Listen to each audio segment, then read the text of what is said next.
우리가 함께 보실 말씀은 요한복음 11장 1절에서 16절 말씀입니다. 요한복음 11장 1절에서 16절, 제가 한 절, 여러분이 한 절, 한 목소리로 읽겠습니다. 한 병자가 있었는데 그는 마리아와 그의 자매 마르다의 마을 베다니에 사는 나사로였다. 마리아는 주님께 향유를 붓고 자기의 머리털로 주님의 발을 씻은 여자요, 병든 나사로는 그의 오라버니이다. 그 누이들이 사람을 예수께로 보내서 말하였다. 주님, 보십시오. 주님께서 사랑하시는 사람이 앓고 있습니다. 예수께서 들으시고 말씀하셨다. 이 병은 죽을 병이 아니라 오히려 하나님의 영광을 드러낼 병이다. 이것으로 말미암아 하나님의 아들이 영광을 받게 될 것이다. 예수께서는 마르다와 그의 자매와 나사로를 사랑하셨다. 그런데 예수께서는 나사로가 맞는 말을 들으시고도 계시던 그곳에 이틀이나 더 머무르셨다. 그리고 나서 제자들에게 다시 유대 지방으로 가자 하고 말씀하셨다. 제자들이 예수께 말씀하였다. 선생님, 방금도 유대 사람들이 선생님을 돌로 치려고 하였는데 다시 그리로 가려고 하십니까? 예수께서 대답하셨다. 낮은 12시간이나 되지 않느냐? 사람이 낮에 걸어다니면 햇빛이 있으므로 걸려서 넘어지지 않는다. 그러나 밤에 걸어다니면 빛이 그 사람 안에 없으므로 걸려서 넘어진다. 이 말씀을 하신 뒤에 그들에게 말씀하셨다. 우리 친구 나사로는 잠들었다. 내가 가서 그를 깨우겠다. 그들이 말하였다. 주님, 그가 잠들었으면 낫게 될 것입니다. 예수께서는 나사로가 죽었다는 뜻으로 말씀하셨는데 제자들은 그가 잠이 들어 쉰다고 말씀하시는 것으로 생각하였다. 이때 예수께서 그들에게 밝혀 말씀하셨다. 나사로는 죽었다. 내가 거기에 있지 않은 것이 너희를 위해서 도리어 잘된 일이므로 기쁘게 생각한다. 이 일로 말미암아 너희가 믿게 될 것이다. 그에게로 가자. 그러자 디드모라고도 하는 도마가 동료 제자들에게 우리도 그와 함께 죽으러 가자 하고 말하였다. 아멘. 믿는가라는 제목을 같이 가면 여러분 믿습니까? 무엇을 믿습니까? 무엇을 믿고 계십니까? 어렵습니다. 믿는다는 게 쉬운 게 아니죠. 제가 오늘 교회를 오면서 계속 들었던 이야기가 있습니다. 우리 그 기독교 내에 재미난 것들을 역으로 질문을 던지고 그 질문을 가지고 대답할 수 있는 변증학적인 그런 그 프로그램이 하나 생겼어요. 작년에 1년이 됐는데 저는 이제 알게 됐는데요. 재미나더라고요. 왜 지옥을 만들어놨냐 뭐 이런 거 돼가지고 여러 가지 하나님이 사람이 들 수 없는 신이 들 수 없는 영역의 돌을 만들 수 있을까? 뭐 이런 질문요. 아주 엉뚱한 질문인데 이걸 변증학적으로 변론을 해야 되는 겁니다. 3분 내에. 그리고 그 변론에 대해서 다른 사람들이 또 이의를 제기하기도 하고 이런 것들이 있습니다. 여러분 믿습니까? 진짜 믿는다면은 믿음이 뭘까요? 저는 항상 이 고민에 많이 빠집니다. 믿음이란 표현도 많이 성도님들과 나누기도 하는데 무엇을 믿고 있느냐예요. 근데 제가 아는 분명한 것은 사람은 믿을 존재가 안 된다는 거. 사람은 아무리 좋은 사람도 믿을 존재는 아니더라고요. 쉽게 표현하면 제가 제 자신을 못 믿겠어요. 여러분 자신을 믿습니까? 저는 솔직히 표현하면 제가 제 자신을 못 믿겠어요. 내가 계획하고 내가 짜놓은 판 위에서도 제가 그걸 실행하지 못하는 걸 너무 많이 경험을 해봤습니다. 그러다 보니 나는 믿을 영혼이 아니구나. 그래서 하나님이 더 필요하구나. 이 생각을 참 많이 하게 됩니다. 여러분 어떠신지 모르겠습니다. 오늘 무엇을 믿는가입니다. 무엇을 믿고 어디를 향해 가고 있는지 한번 묻고 싶습니다. 우리가 흔히 교회에서 많이 나오는 나사로의 이야기입니다. 죽은 나사로의 이야기입니다. 나사로의 중병 걸린 아주 중한 병에 걸린 이 소식 그리고 예수님의 이해할 수 없는 지체함을 보게 됩니다. 글쎄요, 우리의 생각으로 하면은 지체하면 안 돼요. 나사로하고는 굉장히 가까운 친분의 관계에 있었던 걸로 보여집니다. 여러 가지 말하는 뉘앙스나 이런 걸 봐서는. 근데 그가 죽을 병에 걸렸다고 하는데 이미 죽었을 거라고 이미 죽음을 내다보고 있다고 말하는데 예수님이 바로 움직이지 않으십니다. 이럴 때 과연 우리가 무엇을 믿고 있느냐에 따라서 달라지는 행보가 주어질 겁니다. 주님은 우리의 모든 상황을 아시고 도우시는 분입니다. 근데 그분이 지체하실 때는 그만 이유가 있을 거라는 거예요. 우리가 내 자녀를 또는 내가 사랑하는 사람들을 때로는 내가 급하게 가서 도울 수도 있지만 돕지 않고 잠깐 멈출 때에 그가 왜 그렇게 해야 하는지에 대해서 생각을 좀 깊게 해보시기 바랍니다. 마르다와 마리아, 많이 나오는 이야기죠. 많이 들어본 사람 아닙니까? 마리아는 어떤 사람입니까? 값비싼 향유를 예수님의 발에 부었던 여인입니다.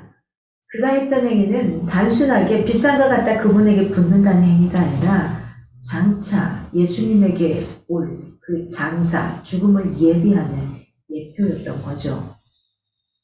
1절에 어떤 병든 자가 있으니 이렇게 말합니다. 지금 이 요한복음의 7가지 표적 중에 오늘 마지막 표적이 해당되는 부분입니다. 마지막에 나왔다는 것은 가장 극적인 표적을 나타내고 있는 거라는 거죠. 죽은 나사로를 살린다는 놀라운 이적이 일어납니다. 예수님께서는 하나님 아들로서의 신적인 속성을 지니셨습니다. 메시아임을 가장 잘 보여주는 7가지 이적만을 성별적으로 기록한 그 부분 중에 오늘 이 시간 마지막 7번째 이적을 행하신 장면입니다. 이 이적들은 나사로를 살리시는 이 이적은 예수님께서 생명의 주인 된다는 것, 예수님께서 생명의 주인이시라는 걸 이걸 보여주고 있습니다. 그리고 그 그리스도에 의하여 모든 성도들이 경험하게 될 부활과 영생을 예표적으로 보여주는 역할을 하고 있는 장면입니다. 모든 이적들 가운데서도 나사로를 살리시는 이 이적은 예수님의 행보에 가장 큰 영향을 미친 이적입니다. 나사로의 부활 사건, 예수님의 체포와 죽음에 직접적으로 관련된 굉장히 중요한 사건이기도 합니다.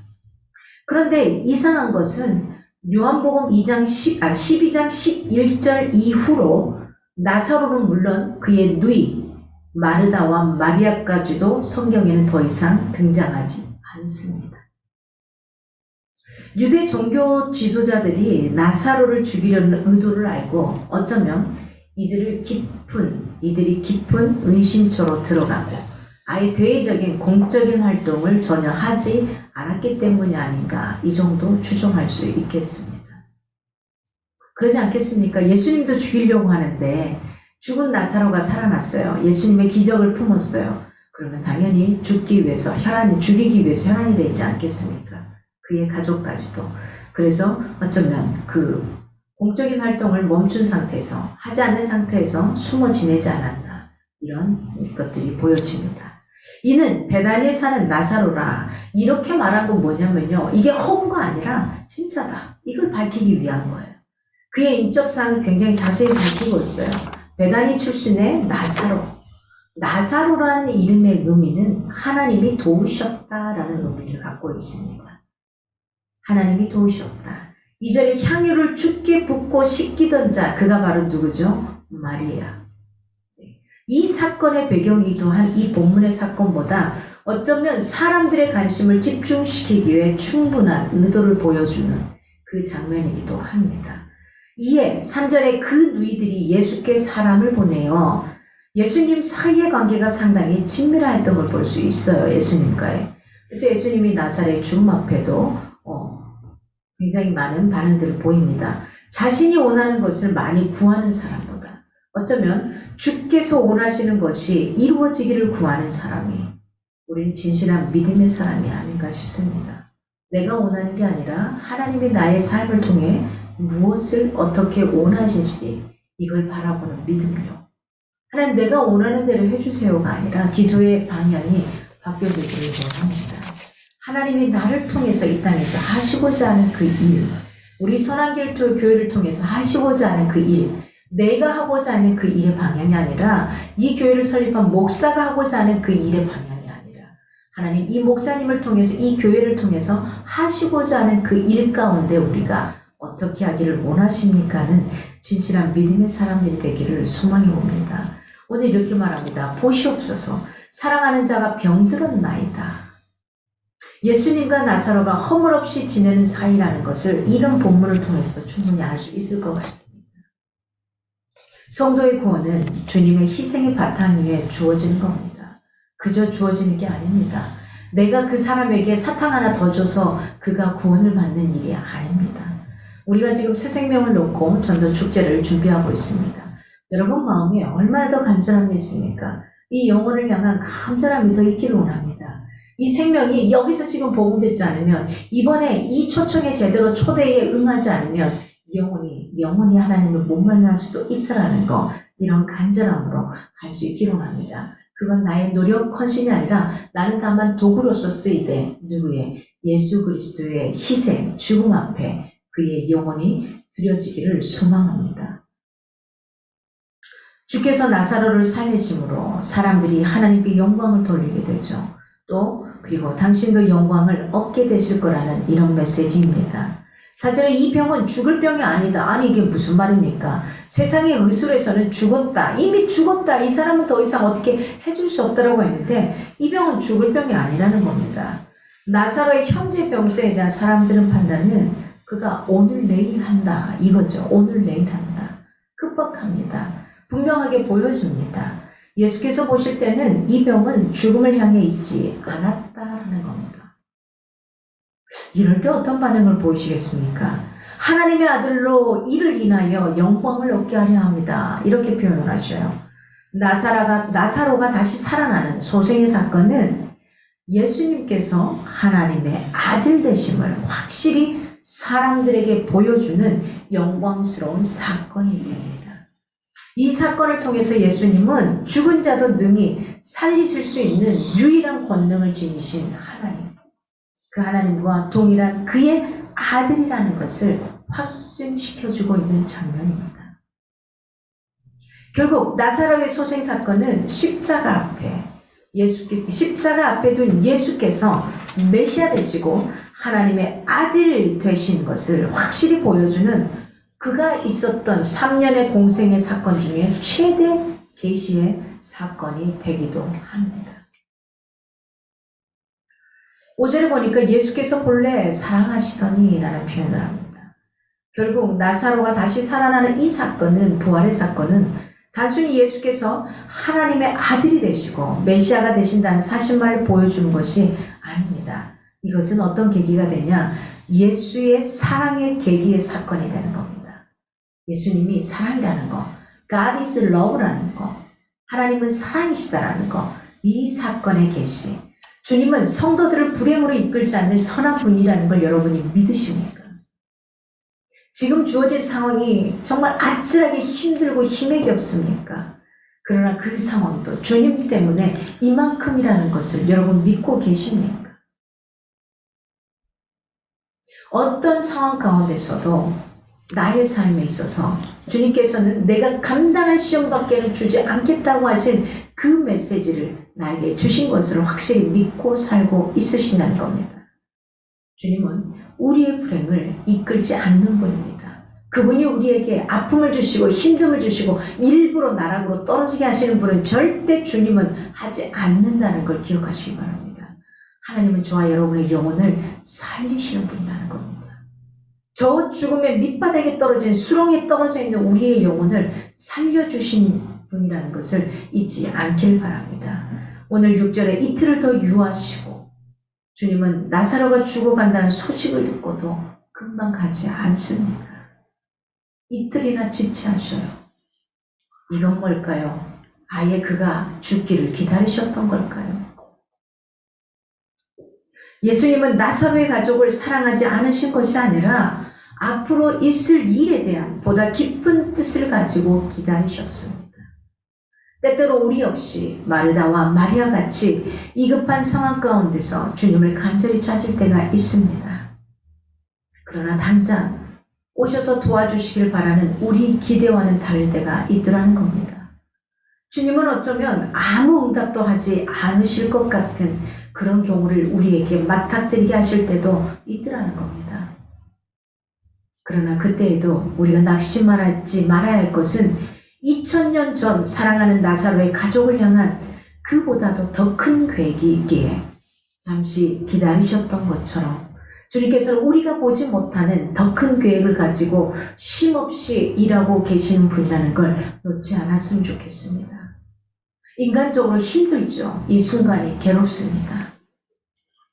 저희 초등학교 때 저희 핸드볼 선수, 제가 핸드볼 선수를 할 때 초등학교 선생님, 저희의 코치 선생님 계셨습니다.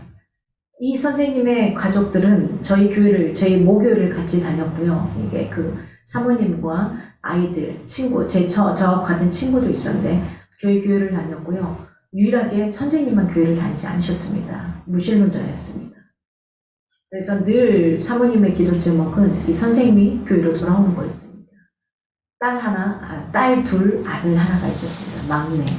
근데 이 아들이 골수암에 걸렸습니다. 그래서 하나님께 온 교회가 전심으로 다해서 기도했습니다. 그리고 나아가는 것 같았습니다. 예후가 좋았습니다. 병원에서 포기했으나 교회에서 기도함으로써 이 아이가 좋아지는 걸 경험하게 됩니다. 그러나 여전히 선생님은 교회 나오지 않았습니다. 좋아지니까 뭐 나올 일이 더 없겠죠. 그런데 그 좋아지던 행보가 갑자기 급격히 좋아지지 않게 됩니다. 결국은 이 아들은 초등학생이었던 걸 기억합니다. 제가 중고등학생이었으니까요. 이 아들은 결국 하늘나라로 먼저 떠나게 됐습니다. 이 선생님이 이 아들을 보내고 난 다음에 교회로 나오기 시작했습니다. 그때까지만 해도요, 담배의 꼴초였습니다. 아들의 장례를 치를 때 그가 믿는 아이였기 때문에 교회에서 장례를 치렀는데 아들을 장례를 치를 때에도 밖에서 담배를 피워야만 하는 그런 분이셨고 그 다음에 학교 선생님, 저희 이제 같은 학교 선생님이 우리 교회를 다니셨기 때문에 교회에서 결혼식 할 때도 선생님은 결혼식장에 들어오는 것보다는 밖에서 담배를 피우고 있는 게 제 머릿속에 남아있는 그 모습이었습니다. 그러나 결국은 사랑하는 아들, 막내였고 아들 하나였고 얼마나 사랑스럽겠습니까? 그 아들을 먼저 주님의 품 안에 안기고 그 다음에 교회를 두 발로 걸어 나오셨습니다. 그리고 제가 언젠가 선생님에게 무언가를 이야기했을 때 선생님이 그러더라고요. 휘정아, 나는 아무것도 몰라. 그런데 왠지 교회로 와야 될 것 같다. 아들을 보내고 난 다음에. 그리고 결국은 지금은 교회의 장로님이 되셨습니다. 장로님이 되셨고 지금은 병석에서 마지막을 보내고 계십니다. 여러분 그렇습니다. 때로는 이 아들이 죽지 않았다면 어쩌면 지금 이 순간에도 우리 선생님은 하나님 품 안으로 오지 못했을지도 모릅니다. 하나님의 계획이 어디 있는지는 모르지만은 이 아들의 죽음을 통해서 선생님에게 영혼이 구원받는 일들도 일어나더라는 겁니다. 저와 여러분에게는 이런 끝간된 마지막이 되지 않기를 원합니다. 가장 좋을 때, 평범할 때에 하나님의 품 안에 서로가 안기고 갈 수 있는 그런 모습이었으면 더 좋겠습니다. 어떻게 하든 영혼을 구원해야 된다고 생각하면은 하나님은 마지막 그 순간까지 사용하지 않을 방법도 때로는 사용할 때가 있지만 하나님은 그러나 저와 여러분에게 가장 좋은 걸 주기 위한 선택의 모습이 아니고는 그런 모습을 사용하지 않는다는 거예요. 은혜를 헛되게 하지 말고 사람과 순종으로 응답하는 저와 여러분이 되었으면 합니다. 오늘 7절에서 10절을 보면 유대로 돌아가자는 예수의 공고를 봅니다. 아니 유대로 다시 돌아가자요. 7절에 보니까 예수님의 예루살렘의 적제자들이 더 이상 피하셔야 할 그 이유가 없었던 겁니다. 유대 민족들을 피해서 계속 돌아다니셨잖아요. 그런데 유대로 다시 돌아가자요. 이건 뭘까요? 우리의 인간적인 생각으로는 할 수 없지만은 하나님의 계획과 그 목적 아래는 우리가 어떻게 할 수 없다라는 거예요. 그분의 계획과 목적을 잘 생각하고 따라갈 수 있기를 원합니다. 성도들이 우리가 취해야 될 그 태도는 뭐냐? 온전한 순종밖에 없습니다. 말씀하시는 그 앞에 순종하는 겁니다. 나는 할 수 없지만 하라면 하는 겁니다. 때로는 제 어렸을 때 부모님이 이야기를 하면은 힘에 겨웠습니다. 내 생각과 다른 것 같아요. 그런데 시간이 지나고 보니까 그분이 말하는 그 지혜로움이 맞더라는 걸 생각할 때가 많습니다. 나의 생각이 아니라 우리가 취할 것은 그 부모의 행실 앞에 그분의 하나님의 그 계획하심 앞에 온전한 순종을 할 수 있기 바랍니다. 어떤 이유로든 이를 피하려고 시도해서는 안 된다는 겁니다. 이 주님은 오늘 다시 유대로 가자. 내가 잡히더라도 상관없다 이거죠. 이제는 그 하나님의 계획하신 나의 계획이 아니라 나의 아버지가 계획하신 그 계획하심 속에 내가 들어가야 된다라는 겁니다. 주님과 동행하면 안전하게 천상길로 갈 수 있습니다. 천상길은 가지만 이 땅에서의 힘든 길은 걸어갈 수 있다는 사실을 기억하시기 바랍니다. 주님을 믿는 게 아주 편안한 길을 가는 게 아닙니다. 왜요? 이 땅에서의 삶은 하나님의 삶과는 때로는 배치되기 때문에 힘에 겨운 삶을 살아가자는 겁니다. 오늘 8절의 제자들이 그렇죠. 주님, 방금 유대인들도 돌로 치려하지 않았습니까? 근데 다시 돌아가자고요. 그럴 수 없습니다. 이거죠. 주님께서는 때로 우리가 이해할 수 없는 힘든 일을 명하기도 하십니다. 그러나 그 뒤에는 분명 우리가 헤아리지 못하는 기쁜 뜻이 있다는 겁니다. 우리는 그것이 무엇이든 순종하고 따라가야 하는 겁니다. 9절에 보니 낮이 12시가 아니냐. 야, 예수님 굉장히 지혜롭습니다. 지혜로운 비유를 듭니다. 야, 낮에는 어떻게 함부로 누구도 할 수 없지 않느냐. 강도나 이 사람들이 언제 도둑이나 강도가 낮에 드나요 밤에 드나요 보통? 일상적으로 밤에 들죠. 낮에는 누가 보기 때문에 불안하죠. 여러 가지가. 그래서 밤에 든다. 낮에는 저들도 함부로 하지 못한다. 그러니까 제자들을 안심시키기 위해서 이렇게 비유로 드시는 겁니다. 언제든 빛없는 깜깜한 밤에나 도둑이나 강도들이 행보하는 거지 낮에는 그렇지 않다 이겁니다. 장애물을 식별하기가 쉽다. 그러니 걱정하지 말아라. 이렇게 또 제자들에게 야 무슨 소리야 나를 믿고 따라와 이게 아니라 그냥 비유적으로 잘 일러주는 겁니다. 참 빛이신 예수를 떠나 사는 이들은 칠흑 같은 어둠 속에서도 길을 잃고 헤매는 사람과 같습니다. 반드시 실족하게 됩니다. 그러니 저와 여러분은 빛이신 예수 그리스도 그분을 따라갈 때에 그나마 보이는 장애물을 볼 수 있고 보여지는 여러 가지를 식별하기가 쉽더라는 겁니다. 예수를 떠나서 사는 이들은 영적인 흑암 속에 있는 것과 같습니다. 하나님의 뜻과 마귀의 생과 선과 악, 의와 불이 분명하지 못함으로 인생을 실패하게 되어 있는 겁니다. 오늘 11절에서 16절을 보면은 예수님의 거듭된 유대의 고난 촉구와 도마의 권면적인 의기를 표명합니다. 주님이 친구처럼 여기시는 우리가 되었으면 좋겠습니다. 그리고 여러분도 마찬가지죠. 친구처럼 여기시는 예수 그리스도 그 아버지가 되었으면 좋겠습니다. 친구는 어떻습니까? 허물이 없죠. 그냥 이것저것 나눌 수 있고 편안하게 이야기할 수 있는 거죠. 오늘 11절 보니까 우리 친구 나사로가 잠들었도다. 나의 친구 나사로가 잠들었도다. 주님의 마음 얼마나 아프셨을까요? 아팠지만 주님은 이걸 통해서 하실 일이 있으셨습니다. 우리가 보통 잠들었다는 표현을 어떤 상태를 이야기하죠? 우리가 보통 이런 상황 가운데 중병 가운데 잠들었다는 표현 많이 하잖아요. 일상적으로. 이럴 때는 수면 상태를 말하는 게 아니죠. 이미 죽었다라는 표현입니다. 이미 죽었다. 그가 영면하셨습니다. 이미 죽었다입니다.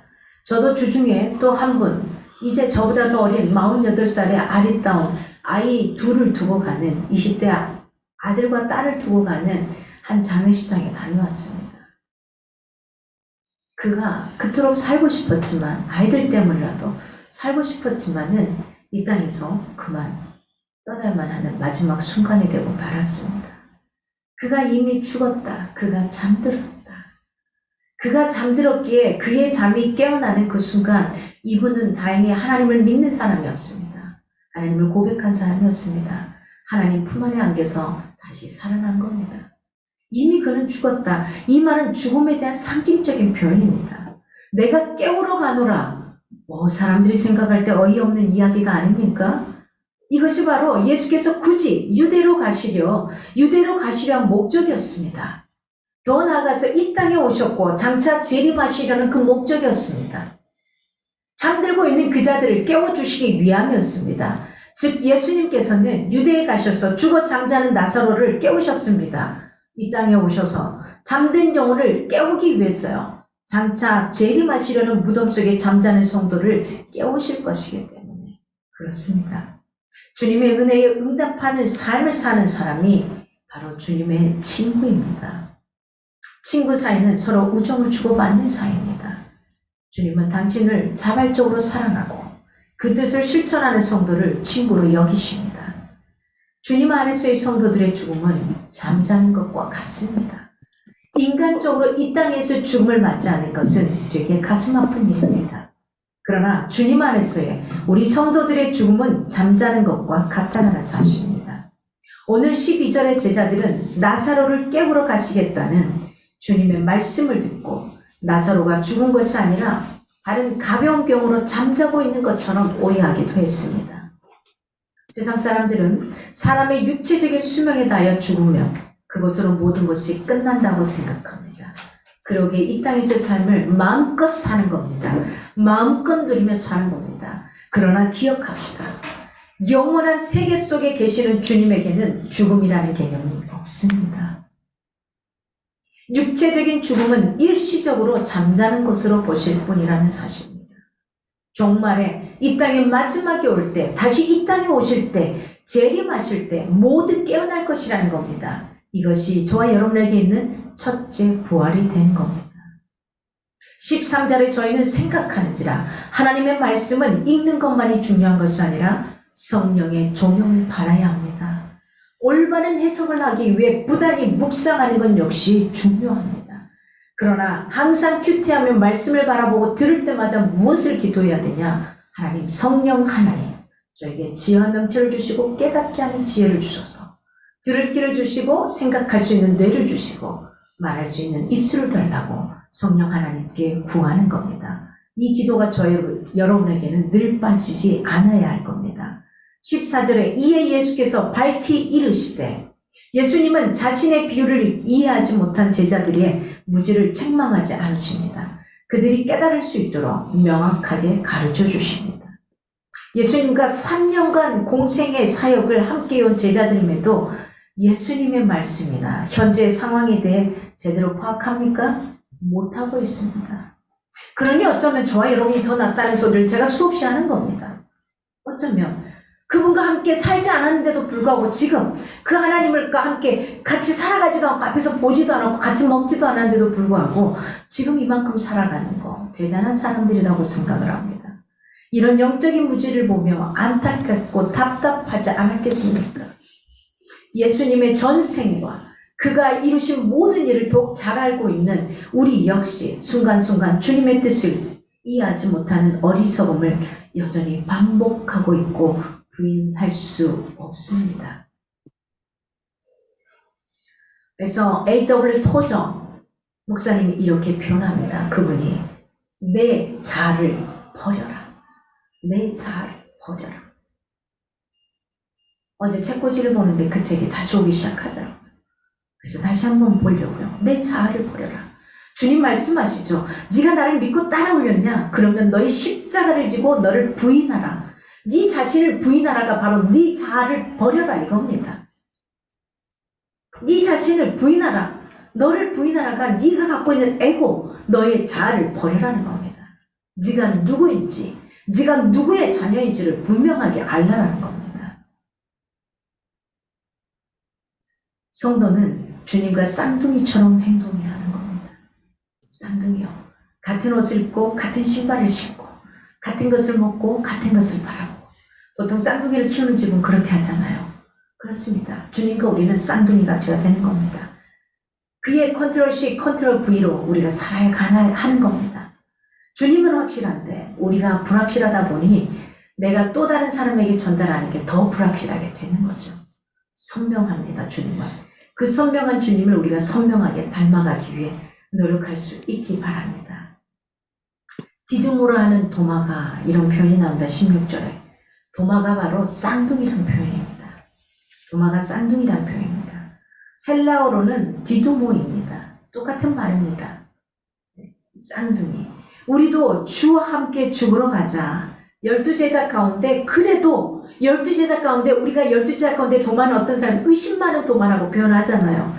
그렇지만 그는 쌍둥이였습니다. 주님을 가장 닮은 자였죠. 그 도마가 12제자 가운데 도마가 예수님과 함께 행동하기로 먼저 결심을 합니다. 선동자가 되어줍니다. 얼마나 멋진 영혼입니까?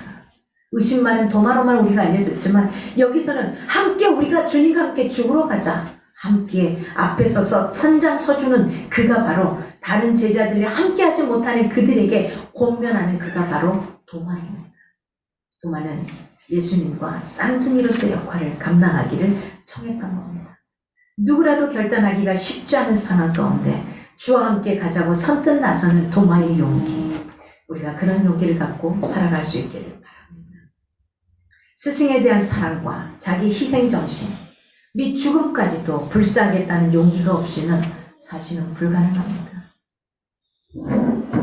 비록 주께서 하시려는 일을 온전히 이해하지는 못할지라도 그분이 가시는 곳에 언제든지 함께하고자 하는 헌신된 사람들을 통해서 하나님의 역사는 이루어집니다.